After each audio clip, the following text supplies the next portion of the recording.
नमस्कार। प्राइम समाचारमा स्वागत छ। म दृष्टिवाणी थिताल। म सुषमा श्रेष्ठ। सुरु गरौँ अहिलेसम्मका प्रमुख समाचारबाट।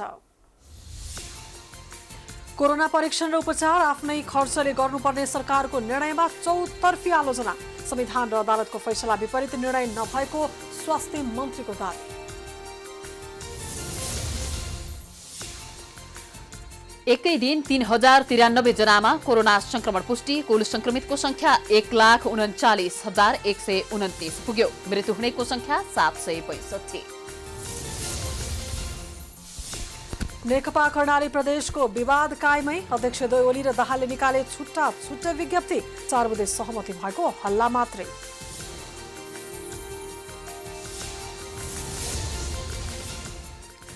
कैलालीमा तस्करहरूले नै प्रहरीको हत्या गरेको खुलासा। बेपत्ता प्रहरी जवान रामबहादुर साउदको 4 दिनपछि शव फेला। प्रहरीद्वारा हत्यामा संलग्न 7 जना सार्वजनिक। नेपालीहरूको महान पर्व बडा दशैंको आज चौथो दिन। कुष्माण्डा माताको पूजा आराधना गरिँदै उपत्यकाका शक्तिपीठ तथा बजार भने सुनसान।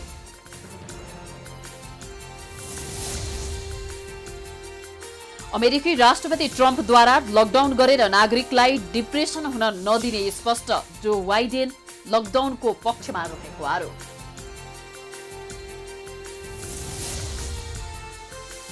र इन्डियन प्रिमियर लिग आइपिएलमा आज दिल्ली क्यापिटल र किङ्स 11 पन्जाब बीच खेल हुँदै दुवै टोली जितको खोजीमा।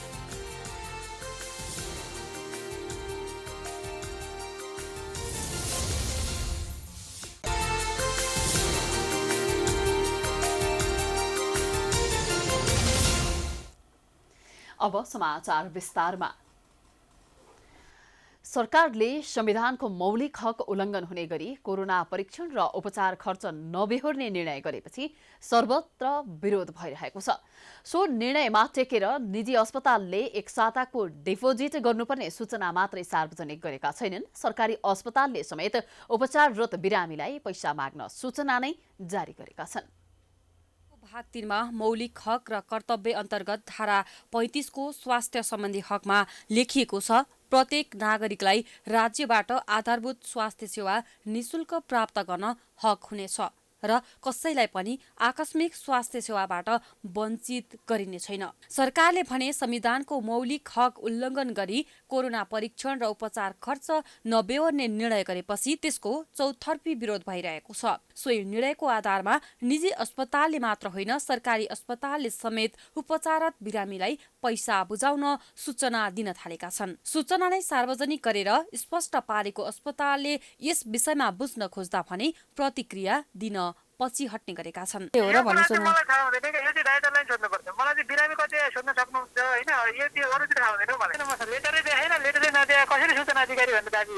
मीन भवन स्थित निजामती कर्मचारी अस्पतालले सम्पूर्ण खर्च बिरामीले बेहोर्नु पर्ने सूचना जारी गरेको छ। नेपाल स्वास्थ्य तथा जनसङ्ख्या मन्त्रालयको निर्णय अनुसार यस अस्पतालमा कोरोना भाइरस उपचाररत बिरामीले 2077 कार्तिक 2 गतेदेखि लागू हुने गरी सम्पूर्ण खर्च बेहोर्नु पर्ने जानकारी गराइन्छ भन्ने सूचना निकालेर संक्रमितका लागि खानाको लागि अस्पताल क्यान्टिनमा नगद धरौटी राखेपछि मात्रै उपलब्ध गराउने भन्दै सूचना जारी गरेको छ। यस्ता सूचना अस्पतालमा देखेपछि परीक्षण गराउन पुगेका सेवाग्राही आश्चर्यमा परे। सोही सूचना देखेपछि रोग र भोगले चपेटामा परेकाहरू चिन्तित हुँदै फर्किएका हुन्।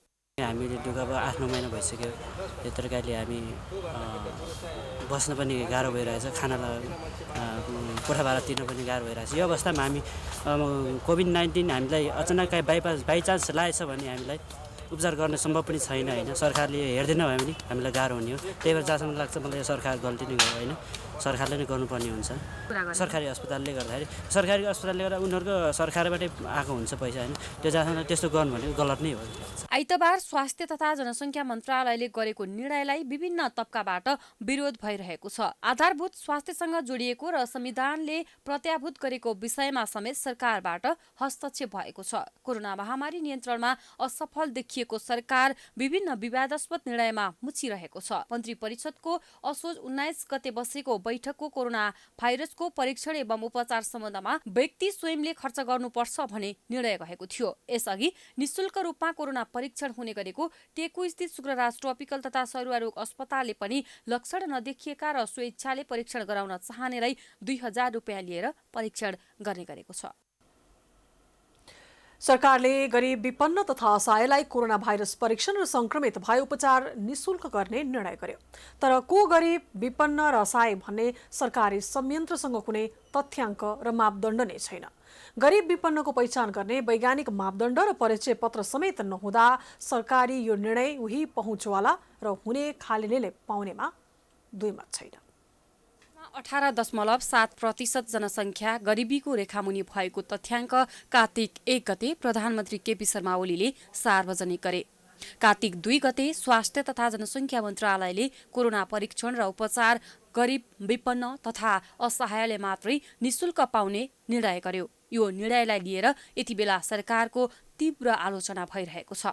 तर सरकारसँग गरिबी विपन्न र असहायको मापदण्ड नै छैन। गरिब पहिचान गर्न सरकारले तयारी नै नगरेको अवस्थामा कोरोना परीक्षण र उपचार निशुल्क मापदण्ड के हो त्यो समेत जानकारीमा छैन।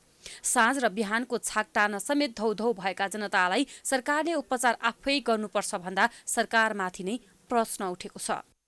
राहत पाएको छ, गरिबले पाएको छैन, त्यो सरकारले उयो गर्ने। अब भनौँ न, अब यो प्रदेश छुट्याइदियो, स्थानीयता बनाइदियो र पनि अब त्यो केही कार्यान्वयन नरहेछ। कसै के लाग्छ, केही लाग्नै मलाई छैन। किनभने त्यो त आफ्नो प्रदेश छुट्याएर आफ्नो स्थानीय सरकार बनाएको कारण त्यसैको लागि त होइन।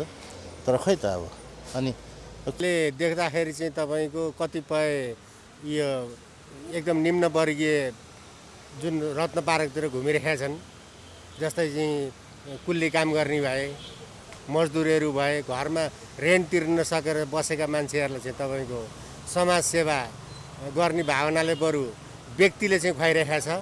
गभर्मेन्टले यसको बारेमा केही पनि हेरेको छैन।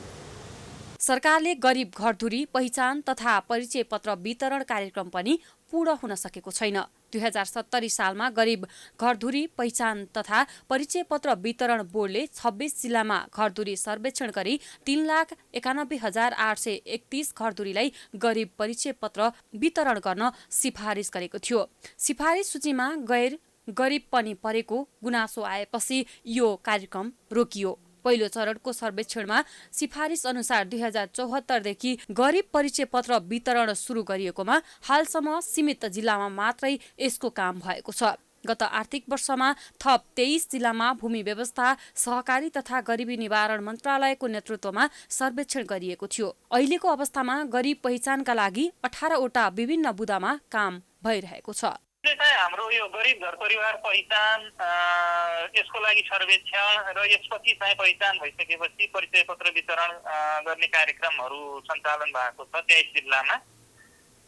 त्यसमा चाहिँ गरिबी पहिचान गर्ने विभिन्न आधार र मापदण्डहरू तयार गरिएको छ, जसमा विभिन्न 18 वटा मापदण्डहरू छन्। अब क्राइटेरियाहरू छन् विस्तृत रूपमा, जस्तो 1-2 वटा उदाहरण दिनुपर्दा, जस्तो घरको छाना कस्तो छ अथवा उसको घरमा कुनै त्यस्ता अत्यावश्यक आधार उपयोगका सामग्रीहरू के छन्। उसको सङ्कटका बेला नयाँ प्रणाली विकास गर्न कठिन हुन्छ, तर समयमै आवश्यक तयारी तथा लगानी गरेको भए यो अवस्था आउने थिएन। गरिब विपन्नको पहिचान गर्ने वैज्ञानिक मापदण्ड र परिचय पत्र समेत नहुँदा सरकारी यो निर्णय उही पहुँचवाला र हुने खानीलाई मात्रै पाउनेमा दुई मत छैन। प्राइम टाइम्स टेलिभिजनका लागि क्यामेरामा मिलन मगरका साथमा गीताञ्जली अधिकारी, काठमाडौँ।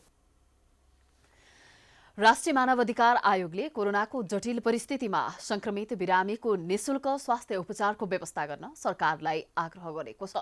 आयोगमा सचिव वेदप्रसाद भट्टराईले आज जारी गरेको प्रेस विज्ञप्तिमा सरकारले सरकारी अस्पतालले कोरोना संक्रमण भई उपचाररत बिरामीले यही कार्तिक 2 गतेदेखि लागू हुने गरी सम्पूर्ण खर्च बिरामी स्वयंले बेहोर्नुपर्ने भनी सूचना प्रकाशित गरेको प्रति ध्यानाकर्षण गराउँदै सो आग्रह गरेको हो। आयोगले मृत्यु भएकाको शव व्यवस्थापन गरी नागरिकको संविधान प्रदत्त स्वास्थ्य सम्बन्धी हकको सुनिश्चितता गर्न सरकारलाई पनि आग्रह गरेको छ। विश्वव्यापी रूपमा फैलिरहेको कोभिड-19बाट संक्रमितको संख्या पछिल्लो समय दिन प्रतिदिन तीव्र गतिमा बढ्दै गइरहेको अवस्थामा सरकारले अबदेखि कोभिडका बिरामीको उपचार खर्च नबेहोर्ने, संक्रमणबाट मृत्यु भएका व्यक्तिको शव व्यवस्थापन समेत नगर्ने र सम्बन्धित व्यक्ति वा परिवारले आफै शव व्यवस्थापन गर्नुपर्ने भन्नेमा आयोगले ध्यानाकर्षण भएको जनाएको छ। स्वास्थ्य मन्त्री भानुभक्त ढकालले कोभिड-19 को रोकथाम तथा नियन्त्रणका लागि सरकारले गरेका निर्णय संविधान र अदालतको फैसला विपरीत नभएको स्पष्ट पार्नु भएको छ। शुक्रबार मन्त्रालयको नियमित पत्रकार सम्मेलनमा बोल्दै मन्त्री ढकालले कोभिड-19 रोकथाम तथा नियन्त्रणका लागि सरकारले गरेका निर्णयहरू नागरिकको संवैधानिक हक तथा अदालतको फैसला विपरीत नभएको बताउनु भएको हो। मन्त्री ढकालले संविधान र कानून अनुसार नै कोरोना संक्रमितको उपचार तथा कोरोना नियन्त्रणका लागि कार्यविधिहरू बनाइएको उल्लेख गर्नुभयो। गुणस्तरीय स्वास्थ्य सेवामा नागरिकको पहुँच सहज बनाउन जनताको चाहना र माग अनुसार नै निजी क्षेत्रसँगको साझेदारीमा शुल्क तिर्न सक्नेहरूका लागि सशुल्क सेवा उपलब्ध गराउन आवश्यक भएको उहाँले बताउनुभयो। मन्त्री ढकालले कोरोनाबाट मृत्यु हुने व्यक्तिको सब स्थानीय प्रशासनसँगको समन्वयमा नेपाली सेनाले व्यवस्थापन गर्ने नीतिमा कुनै परिवर्तन नभएको पनि जानकारी दिनुभयो। 19 को कारणबाट मृत्यु भएका व्यक्तिको शव व्यवस्थापन स्वास्थ्य तथा जनसङ्ख्या मन्त्रालयले तोकेको शव व्यवस्थापन सम्बन्धी प्रोटोकल 2077 बमोजिम स्थानीय प्रशासनको समन्वयमा नेपाली सेनाले गर्ने नीतिमा कुनै परिवर्तन भएको छैन। मन्त्री ढकालले कोरोना संक्रमणको महामारीको विषम परिस्थितिबाट गुज्रिरहेको अवस्थामा दशैं तिहार लगायतका चाडपर्वहरू मनाउँदा विशेष सावधानी अपनाएर मनाउनु पर्ने पनि बताउनुभयो। उहाँले कोरोना विरुद्धको महामारीमा अग्रपंक्तिमा खटिएका चिकित्सक तथा स्वास्थ्य कर्मीप्रति सम्मान तथा बिरामीको स्वास्थ्य लाभको कामना समेत गर्नुभयो। सत्तारूढ नेपाल कम्युनिस्ट पार्टी नेकपाका वरिष्ठ नेता माधव कुमार नेपालले कोरोना संक्रमितको निःशुल्क उपचार नगर्ने निर्णय तत्काल फिर्ता लिन सरकारसँग आग्रह गर्नुभएको छ। नेता नेपालले विज्ञप्ति जारी गर्दै कम्युनिस्ट पार्टी नेतृत्वको सरकारले कोरोना संक्रमितको निःशुल्क उपचार नगर्ने निर्णय गर्नु आफैमा आपत्तिजनक भएको बताउनु भएको छ। नेता नेपालले कोरोना महामारीका बेला नागरिकको आड भरोसाको केन्द्र बन्नुपर्नेमा सरकारले निःशुल्क उपचार नगर्ने निर्णय गर्नु गैर जिम्मेवारीपन भएको स्पष्ट पार्नु भएको छ। पछिल्लो 24 घण्टामा थप 3093 जनामा कोरोना संक्रमण पुष्टि भएको छ। यसैबीच पछिल्लो 24 घण्टामा कोरोना संक्रमण पश्चात 2108 जना कोरोना संक्रमण मुक्त पनि भएका छन्। मंगलबार थप कोरोना संक्रमण पश्चात 8 जनाको मृत्यु भएको छ। सक्रिय संक्रमितको संख्या 41755 पुगेको छ। 3093 जनामा कोरोना भाइरस संक्रमण पुष्टि भएको छ। देशभरका प्रयोगशालामा 15714 नमुना परीक्षण गर्दा उनीहरूमा संक्रमण पुष्टि भएको हो। उनीहरूमध्ये काठमाडौँ उपत्यकामा मात्रै 1702 जनामा संक्रमण पुष्टि भएको छ। काठमाडौँमा 1431, भक्तपुरमा 148 र ललितपुरमा 123 जनालाई कोरोना पोजिटिभ देखिएको छ। यो सँगै नेपालमा कोरोना संक्रमितको संख्या 1,39,129 पुगेको छ। त्यस्तै पछिल्लो 24 घण्टामा कोरोना संक्रमणका कारण 8 जनाको मृत्यु भएको छ। नेपालमा कोरोना संक्रमणका कारण मृत्यु हुनेको कुल संख्या 765 पुगेको छ। यसैबीच पछिल्लो 24 घण्टामा 2108 जना कोरोना मुक्त भएका छन्। कोरोना संक्रमण पश्चात निको हुनेको कुल संख्या 96609 पुगेको छ। संक्रमण पश्चात निको हुनेको दर 69.4% रहेको मन्त्रालयले जनाएको छ। नयाँ संक्रमितको संख्या 3093 छ। आज काठमाडौँ उपत्यका मध्ये काठमाडौँमा 1431, भक्तपुरमा 148 र ललितपुरमा 123 गरी जम्मा संक्रमितको संख्या 1702 छ। क्वारेन्टिनमा रहनुभएका व्यक्तिहरूको संख्या 4220 रहेको छ। कोभिड-19बाट संक्रमण मुक्त भई गत 24 घण्टामा डिस्चार्ज हुनुहुनेहरूमा जम्मा 2108 जना हुनुहुन्छ। आजसम्म डिस्चार्ज हुनुहुने जम्मा 96,609। कोभिड-19 संक्रमणबाट मुक्त हुने दर 69.4% छ। स्वास्थ्य तथा जनसङ्ख्या मन्त्रालयका अनुसार देशभर 351 जना कोरोना संक्रमितको विभिन्न अस्पतालका आइसियु र भेन्टिलेटरमा उपचार भइरहेको छ, जसमध्ये आइसियुमा 273 र भेन्टिलेटरमा 78 जना संक्रमित उपचाररत रहेका छन्। आइसियुमा उपचाररत संख्या 273, भेन्टिलेटरमा उपचाररत संख्या 78 जना हुनुहुन्छ। सक्रिय संक्रमितको संख्या 41,775 पुगेको छ, जसमध्ये संस्थागत आइसोलेसनमा 13,559 र होम आइसोलेसनमा 28,196 जना रहेका छन्। मंगलबार 13,861 जनाको पीसीआर परीक्षण भएको छ। मंगलबारसम्म 13,14,779 जनाको पीसीआर परीक्षण भएको छ। हालसम्म क्वारेन्टाइनमा 4,220 जना रहेका छन्। समाचारको सिलसिला जारी छ, हामी विश्राम पछि आउँछौं।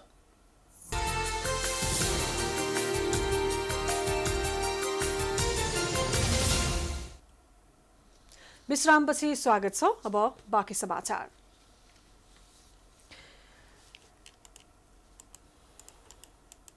सत्तारूढ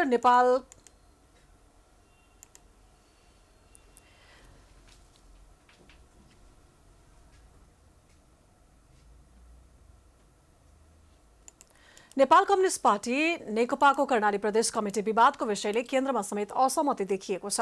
अध्यक्ष तथा प्रधानमन्त्री केपी शर्मा ओली र कार्यकारी अध्यक्ष पुष्पकमल दाहाल प्रचण्डबीच मंगलबार बिहान 4 बुँदे सहमति भएको विज्ञप्ति बालुवाटारबाट सार्वजनिक भएपछि खुमलटारबाट अर्को विज्ञप्ति सार्वजनिक भएको छ। बालुवाटारमा 4 बुँदे सहमति भएको भन्दै प्रधानमन्त्रीका प्रेस सल्लाहकार सूर्य थापाले विज्ञप्ति सार्वजनिक गरेर लगत्तै प्रचण्डका प्रेस संयोजक विष्णु प्रसाद सापकोटा जुगलले विज्ञप्ति सार्वजनिक गर्दै सहमति नभएको बताएका हुन्। जुगलले प्रधानमन्त्री निवास बालुवाटारमा भएको भेटघाटमा कर्णाली प्रदेशको विषयमा छलफल भएको, तर उक्त छलफलमा अविश्वासको प्रस्ताव फिर्ता लिने वा खारेज गर्ने र प्रमुख सचेतक सम्बन्धी विषय पनि प्रदेश पार्टी कमिटी प्रदेश सरकारले नै समाधान गर्न सुझाव दिने समझदारी मात्र भएको दावी गरे। सल्लाहकार थापाले प्रधानमन्त्री ओली र प्रचण्डबीच मुख्यमन्त्री महेन्द्र बहादुर शाही विरुद्ध दर्ता भएको अविश्वासको प्रस्ताव फिर्ता लिने, कर्णाली प्रदेश संसदीय दलका प्रमुख सचेतक गुलाबजङ शाहलाई मुख्यमन्त्री शाहीले हटाउने निर्णय बदर गर्ने, प्रमुख सचेतकमा मुख्यमन्त्री शाहीले नियुक्त गरेको सीता नेपालीको निर्णय बदर गरी पूर्ववत रूपमा सचेतकमा कायम गर्ने र अन्य विषयहरूमा सल्लाह र समझदारीका साथ आवश्यक निर्णय हुने दावी गरिएको छ। सत्तारूढ दल नेकपाका अध्यक्ष समेत रहेका प्रधानमन्त्री केपी शर्मा ओली फेरि पार्टीका शीर्ष नेताहरूको बलियो गुटबन्दीको शिकार बन्ने अवस्थामा पुगेका छन्। एकलौटी रूपमा संवैधानिक नियुक्ति र मन्त्रीमण्डल विस्तारमा समेत आफ्नो गुटका नेतालाई मात्र प्राथमिकता दिएका प्रधानमन्त्री ओली विरुद्ध अध्यक्ष पुष्पकमल दाहाल, वरिष्ठ नेता माधव कुमार नेपाल, उपाध्यक्ष वामदेव गौतम, नेता झलनाथ खनाल लगायतले नयाँ गुटबन्दी गर्न लागेका हुन्। पदको सुविधा खोज्नुपर्ने र पार्टी तथा सरकारका हरेक निर्णय पार्टीको सिद्धान्त, विधि अनि सहमतिका आधारमा हुनुपर्ने भन्दै यसअघि नेकपाका अध्यक्ष समेत रहेका प्रधानमन्त्री केपी शर्मा ओली विरुद्ध पार्टी अध्यक्ष पुष्पकमल दाहाल, वरिष्ठ नेता माधव कुमार नेपाल, झलनाथ खनाल, वामदेव गौतम लगायतका शीर्ष नेताहरूले बलियो गुटबन्दी बनाएका थिए। यद्यपि राष्ट्रिय सभामा लग्ने सहमति सहितका उदारो आश्वासनमा पार्टी उपाध्यक्ष समेत रहेका नेता गौतमलाई प्रधानमन्त्री केपी शर्मा ओलीले आफ्नो पक्षमा पारेर आन्तरिक विवाद केही मत्थर पारे पनि अहिले झनै बल्झिने अवस्थामा पुगेको छ। प्रधानमन्त्री ओलीकै जोडबालमा सरकारले असोज 15 गते पूर्व अर्थमन्त्री डाक्टर युवराज खतिवड़ालाई अमेरिकाका लागि नेपाली राजदूतमा राजीनामा दिएका मुख्य सचिव लोकदर्शन रेग्मीलाई बेलायतको राजदूतका लागि सिफारिस गर्ने र नयाँ मुख्य सचिवमा शङ्करदास बैरागीलाई नियुक्त गर्ने निर्णय गरेसँगै नेकपामा केही खटपट सुरु भएको थियो। पार्टीमा छलफल गरेर सहमतिका आधारमा अघि बढ्ने सचिवालय र स्थायी समितिको निर्णय लत्याएर प्रधानमन्त्री समेत रहेका अध्यक्ष ओली पुनः एकलौटी ढङ्गले अघि बढेको भन्दै अध्यक्ष प्रचण्ड र वरिष्ठ नेता नेपाल रुष्ट बनेकै समयमा पुनः मन्त्रीमण्डलले 11औं पटक विस्तार पायो। असोज 28 गते पार्टीमा छलफल नै नगरी आफ्नो गुटबाट विष्णु पौडेललाई अर्थ मन्त्रालय, कृष्ण गोपाल श्रेष्ठलाई शहरी विकास मन्त्रालय र लीलानाथ श्रेष्ठलाई महिला बालबालिका तथा ज्येष्ठ नागरिक मन्त्रालयको जिम्मेवारी दिएपछि नेकपामा विवाद र असन्तुष्टि थप चुलिएको थियो। स्थायी समितिको बैठकको निर्णय अक्षरशः पालना गर्नुपर्नेमा यति बेला पनि नेताहरू उभिएका छन्। नेपाल कम्युनिस्ट पार्टी नेकपाको स्थायी कमिटीको बैठकले गरेको निर्णय हो र त्यो बैठकको निर्णयमा अध्यक्षद्वयबाट हस्ताक्षर भई अपानी जारी भएको छ। देशव्यापी रूपमा त्यो सार्वजनिक भएको छ। त्यसकारण अहिले समस्या कसरी समाधान हुन्छ भन्ने जुन तपाईले प्रश्न हो, स्थायी कमिटीका निर्णयहरू जस्ताको तस्तै कार्यान्वयन हुनुपर्छ। अध्यक्षद्वय तथा पार्टीका नेताहरूको सहमतिमा पार्टी र सरकार चलाउने तथा महत्त्वपूर्ण निर्णय गर्ने सहमति भए पनि प्रधानमन्त्री ओली एकलौटी निर्णय गर्ने प्रवृत्तिबाट नसुध्रिएको नेताहरूको आरोप छ। सहमतिका आधारमा पार्टी र सरकार चलाउने निर्णयमा प्रधानमन्त्री ओली आफै विचलित भएको आरोप प्रचण्ड र नेपाल समूहले लगाइरहँदा कर्णाली प्रदेशमा पूर्व माओवादी र नेपाल पक्षका सांसदहरूले नयाँ गठबन्धन नै सुरु गरेका छन्। आफ्नो गुटलाई मात्रै प्राथमिकता दिन थालेपछि पुनः ओली विरुद्धको मोर्चाबन्दी सुरु भएको छ। जो कोही नेताहरू पनि पार्टी पद्धति र सहमतिका आधारमा चल्नुपर्ने भन्दै नेताहरूले असन्तुष्टि व्यक्त गर्न थालेका छन्। परिस्थितिमा पनि हाई कमिटीको बैठक गरेर जे निर्णय गरेका छौँ त्यो निर्णयको कार्यान्वयन अनुसार हामी अगाडि जाउँ। कार्तिक महिनामा हामीले केन्द्रीय कमिटीको बैठक बोलाउने भनेका थियौँ। त्यसको तयारी गरौँ, महाधिवेशनको तयारी गरौँ। आज राष्ट्रका सामु उपस्थित चुनौती र समस्याहरूप्रति ध्यान दिउँ। त्यो कुरामा पो जोड दिइरहेको छु त म। राष्ट्रिय सभामा मनोनित पाएका गौतम पनि पछिल्लो समय प्रधानमन्त्री ओलीसँग चिडिएका छन्। अध्यक्ष प्रचण्ड, वरिष्ठ नेता झलनाथ खनाल र माधव कुमार नेपालका अलावा उपाध्यक्ष गौतम र प्रवक्ता नारायण काजी श्रेष्ठ एक ठाउँमा उभिएर प्रधानमन्त्री विरुद्ध नयाँ ढङ्गले मोर्चाबन्दी हुने सम्भावना बढ्दै गर्दा कोरोना संक्रमितको निशुल्क उपचार नगर्ने निर्णय लिएर प्रधानमन्त्री ओली जनस्तरमा समेत थप आलोचित बनिरहेका छन्। प्रधानमन्त्री केपी शर्मा ओली प्रदेश सरकारका बारेमा गरेको टिप्पणीका कारण विवादमा परेका छन्। प्रदेश सरकार संघीय सरकारको प्रशासनिक इकाइ मात्र भएको टिप्पणी गरेपछि ओलीको चौतर्फी आलोचना भइरहेको छ। प्रधानमन्त्रीको अभिव्यक्ति संविधानको भावना विपरीत भएको संविधानविदले टिप्पणी गर्न थालेका छन्।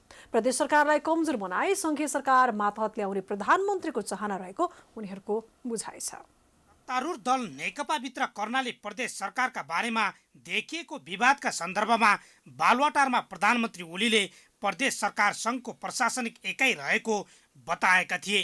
ओलीले प्रदेशको मन्त्रीमण्डल पुनर्गठन गर्नु परेमा सङ्घीय सरकारसँग परामर्श लिनुपर्ने तर्क समेत पेश गरेका थिए। प्रधानमन्त्री ओलीलाई यसअघि पनि संघीयता र संविधानको भावना विपरीत अभिव्यक्ति दिने गरेको आरोप खेप्दै आइरहेका छन्। कर्णाली प्रदेश सरकारमा सत्तारूढ दल नेकपाभित्र बढेको किचोलका बारेमा प्रदेशका नेताहरूसँग छलफल गर्दै नेकपा अध्यक्ष समेत रहेका प्रधानमन्त्री ओलीले दिएका अभिव्यक्ति 1.5 दशक अघि जनताले संघीयताको सन्दर्भमा गरेका अपेक्षा भन्दा ठिक विपरीत देखिन्छन्। प्रधानमन्त्री ओलीले कर्णाली प्रदेशका नेताहरूलाई तपाईहरू आफैले कुनै मन्त्री बनाउन वा हटाउन सक्नुहुन्न, ती काम प्रधानमन्त्रीले भनेपछि मात्रै गर्नुपर्छ, पार्टीमा छलफल भएपछि नेतृत्वबाट निर्देशन लिएपछि मात्रै गर्नुहोला भनेर भनेको कर्णाली प्रदेशका मुख्यमन्त्री महेन्द्र बहादुर शाहीले बताए। परिवर्तन भएको भए हुने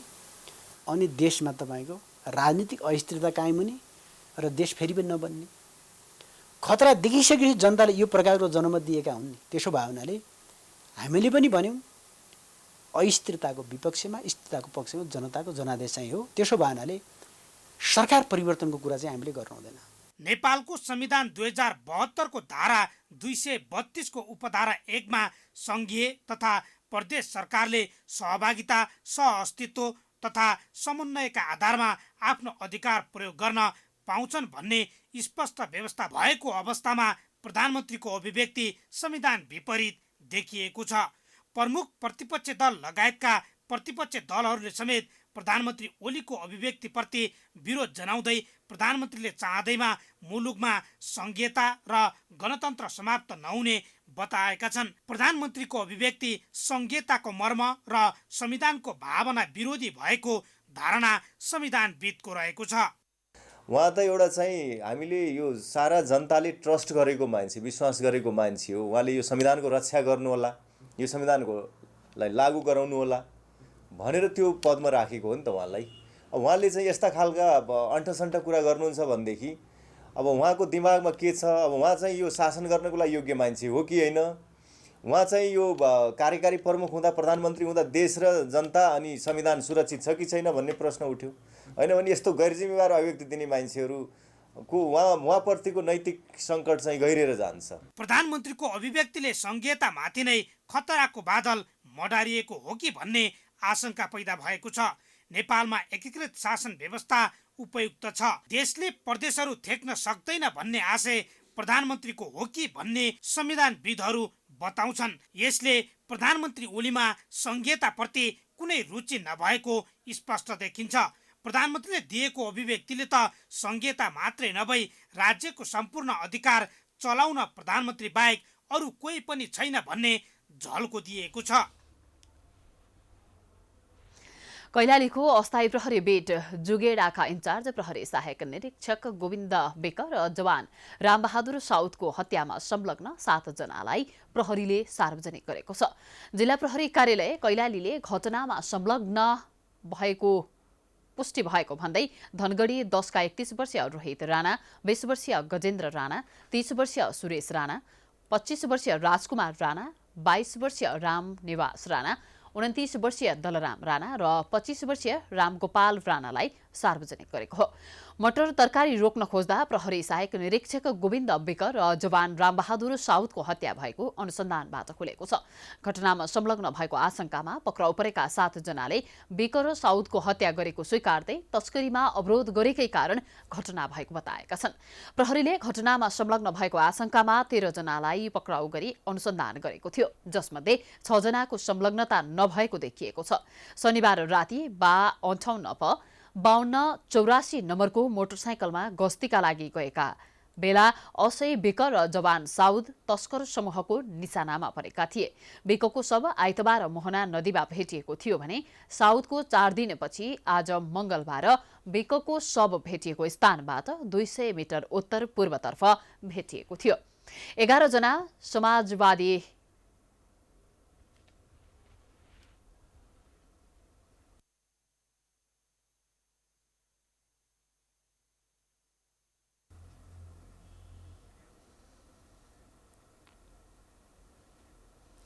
जनता समाजवादी पार्टीले नेता डाक्टर बाबुराम भट्टराईलाई संघीय परिषद अध्यक्ष बनाएको छ।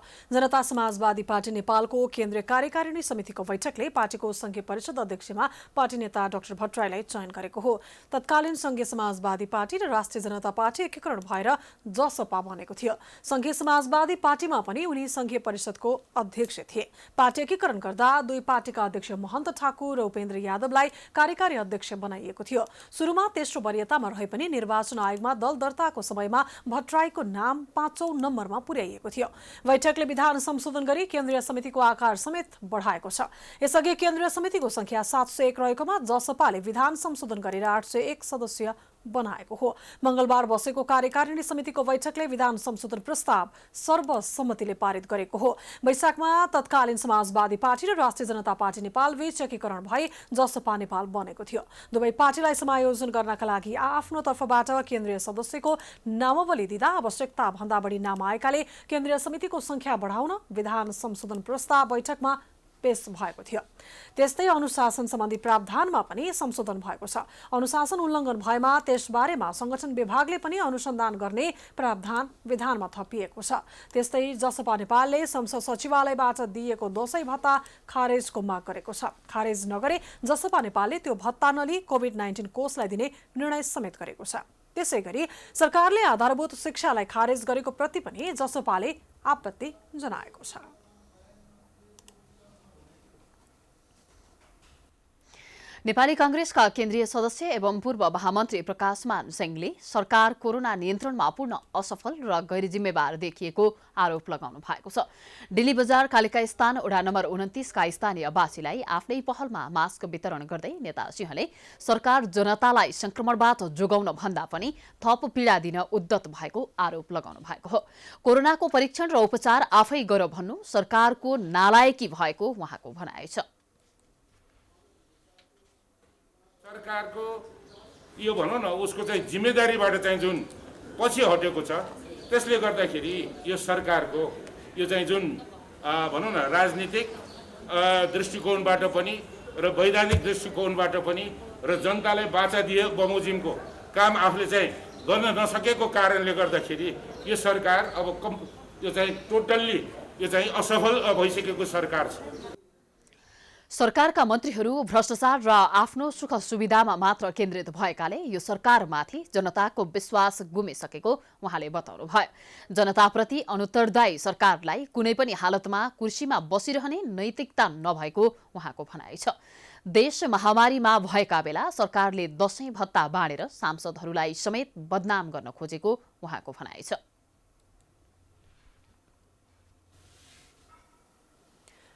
नेपालीहरूको महान पर्व बडा दशैंको आज चौथो दिन। आज देशभरका शक्तिपीठ, देवी मन्दिर तथा घर घरमा पूजा कोठाहरूमा देवी भगवती कुष्माण्डा माताको पूजा आराधना गरिँदैछ।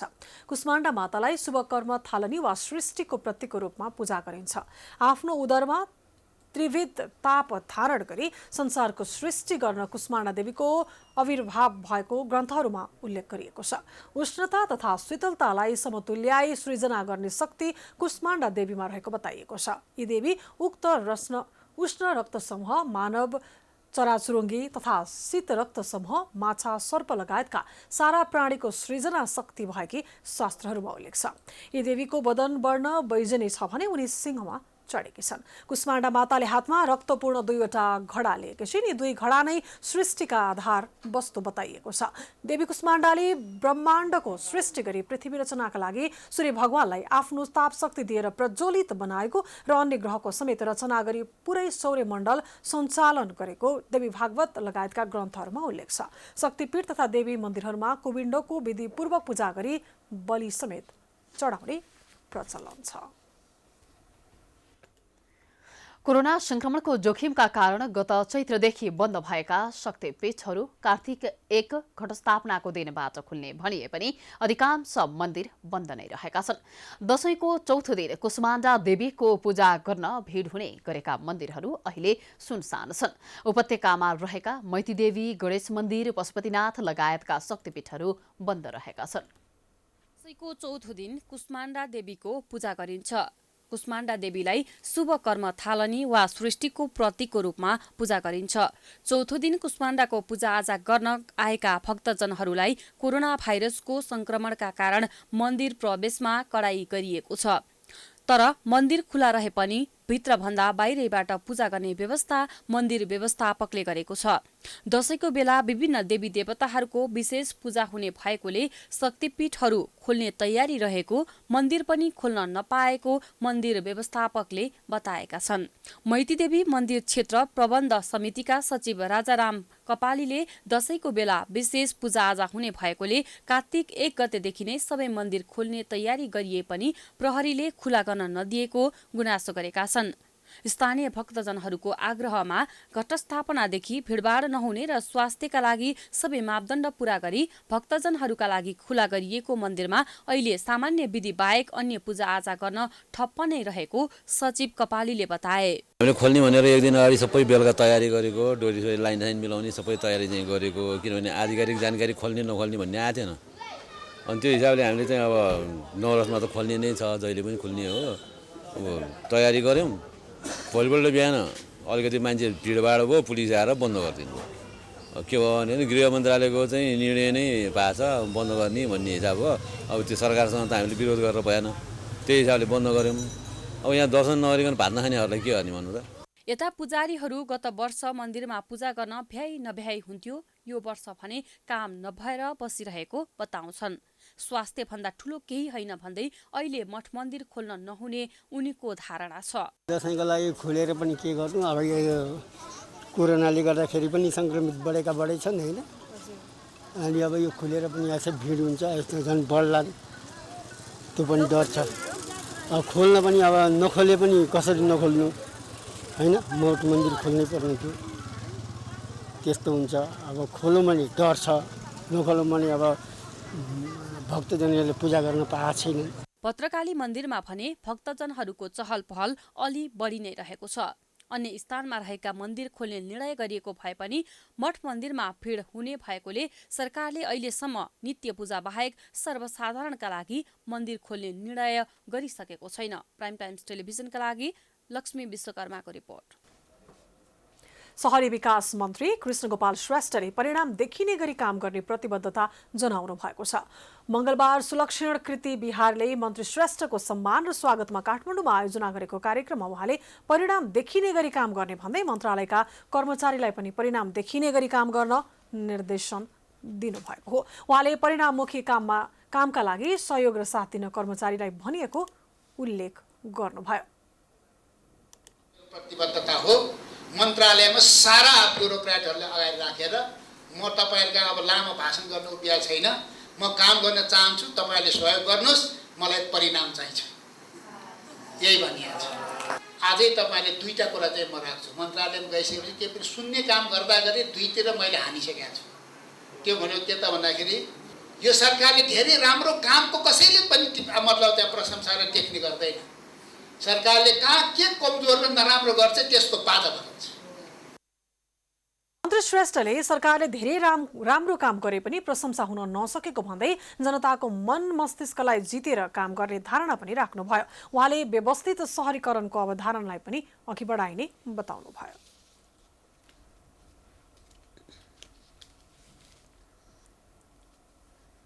समाचारको सिलसिला जारी छ। हामी विश्राम पछि आउँछौं। विश्राम अघि प्रमुख समाचार पुनः एकपटक।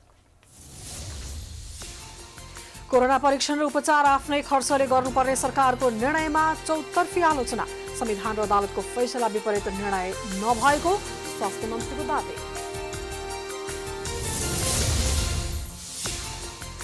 एकै दिन 3093 जनामा कोरोना संक्रमण पुष्टि। कुल संक्रमितको संख्या 1,39,129 पुग्यो। मृत्यु हुनेको संख्या 765।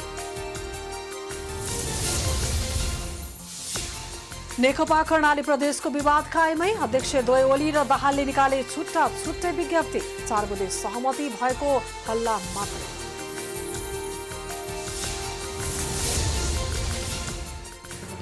कैलालीमा तस्करहरूले नै प्रहरीको हत्या गरेको खुलासा। बेपत्ता प्रहरी जवान रामबहादुर साउदको 4 दिनपछि शव फेला।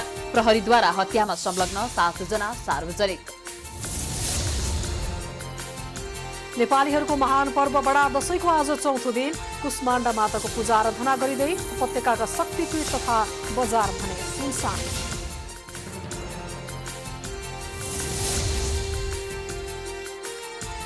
अमेरिकी राष्ट्रपति ट्रम्पद्वारा लकडाउन गरेर नागरिकलाई डिप्रेसन हुन नदिने स्पष्ट। जो बाइडेन लकडाउनको पक्षमा रहेको आरोप। र इन्डियन प्रिमियर लिग आइपिएलमा आज दिल्ली क्यापिटल र किङ्स 11 पन्जाब बीच खेल हुँदै दुवै टोली जितको खोजीमा।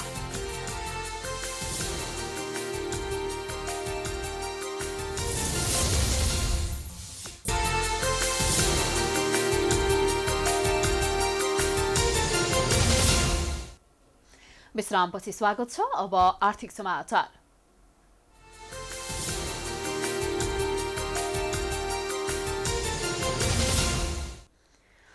देश विषम परिस्थितिमा गुज्रिरहेका बेला जनप्रतिनिधिहरूले दशैं भत्ता लिन थालेपछि चौतर्फी विरोध भएको छ। सामाजिक सञ्जालदेखि अन्य सञ्चार माध्यमबाट भत्ता लिएको सम्बन्धमा विरोध भएपछि अहिले सांसदहरूले दशैं भत्ता नलिने घोषणा गरेका छन्। अधिकांश सांसदहरूले भत्ता कोरोना कोषमा जम्मा गराएको भने पनि अहिलेसम्म सो रकम कुनै पनि कोषमा दाखिला नभएको पाइएको छ। सांसदहरूले तलबसँगै तलब बराबरको दशैं खर्च लिएपछि चौतर्फी विरोध भइरहेको छ। कानुनी रूपमा दशैं खर्च सम्बन्धी कुनै प्रावधान नभए पनि खर्च लिएपछि विरोध भएको छ।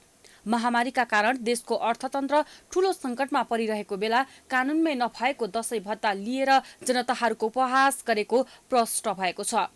कम्युनिस्ट सरकारले जनतालाई राहत दिनुको साटो जनतालाई नै आहत बनाउने काम गरेको पाइएको छ। सांसदहरूले बनाएको कानुनमा नियमित तलब बाहेक घर बहाल खर्च, खानेपानी तथा विद्युत खर्च, सञ्चार खर्च, सचिवलाई तलब, बैठक भत्ता, भ्रमण भत्ताको व्यवस्था छ।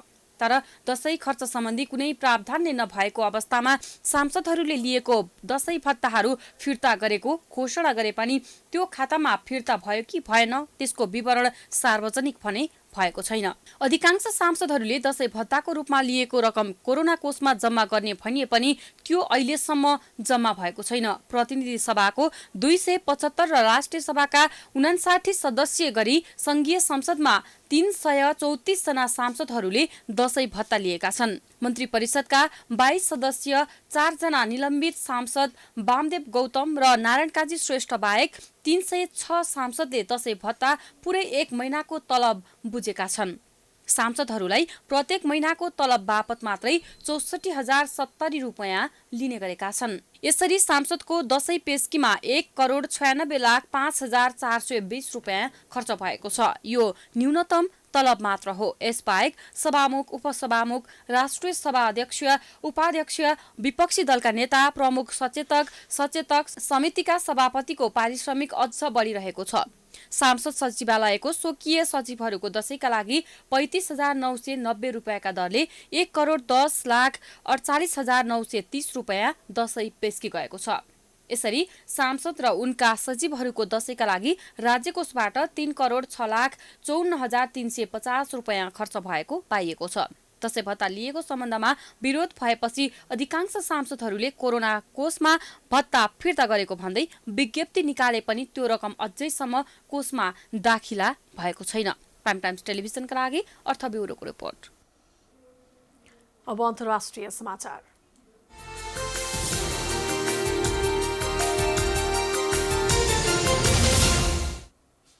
अमेरिकी राष्ट्रपति डोनाल्ड ट्रम्पले कोरोना महामारी नियन्त्रणका नाममा लकडाउन गरेर अमेरिकालाई डिप्रेसन हुन नदिने बताएका छन्।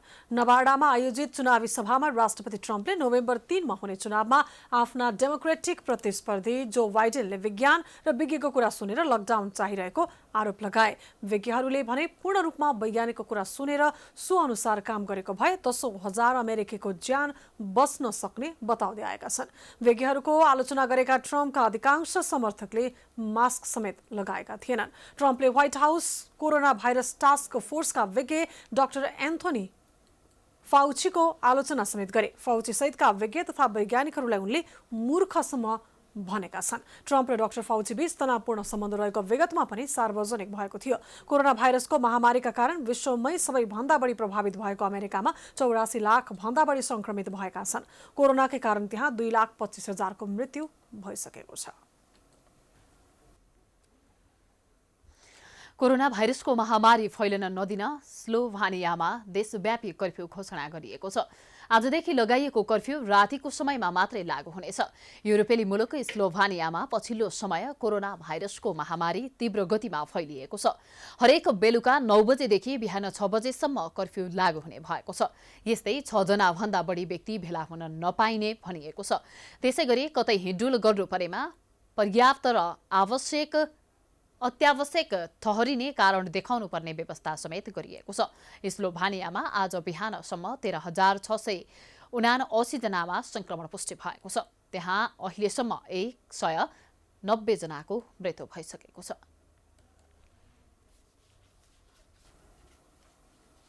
अब खेलकुद समाचार।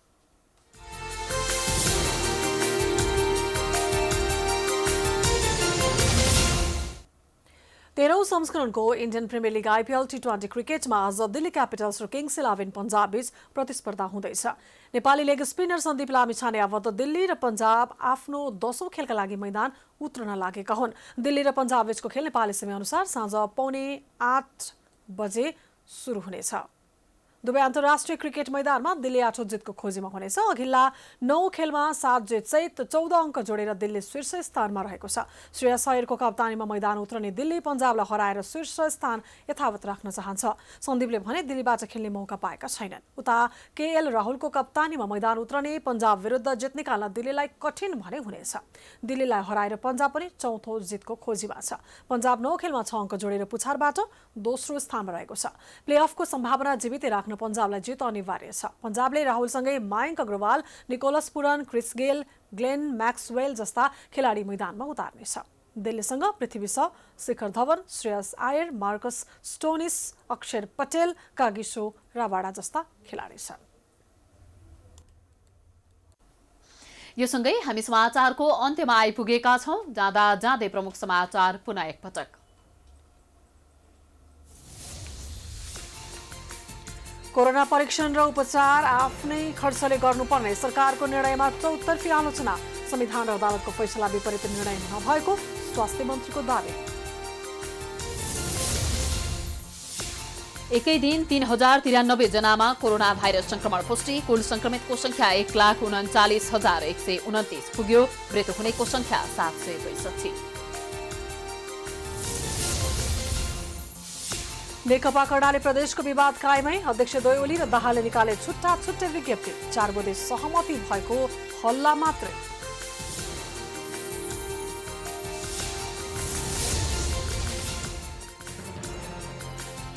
कैलालीमा तस्करहरूले नै प्रहरीको हत्या गरेको खुलासा। बेपत्ता प्रहरी जवान रामबहादुर साउदको 4 दिनपछि शव फेला। प्रहरीद्वारा हत्यामा संलग्न 7 जना सार्वजनिक।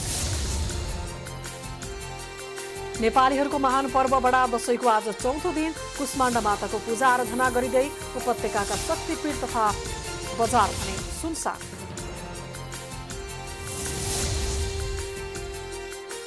अमेरिकी राष्ट्रपति ट्रम्पद्वारा लकडाउन गरेर नागरिकलाई डिप्रेसन हुन नदिने स्पष्ट। जो बाइडेन लकडाउनको पक्षमा रहेको आरोप।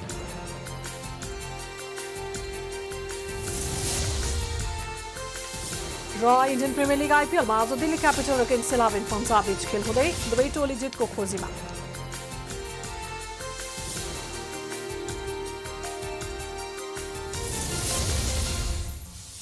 समाचार अहिलेलाई सकियो। यसपछिको प्रस्तुति जनता जान्न चाहन्छन् ऋषि धमलाको साथमा।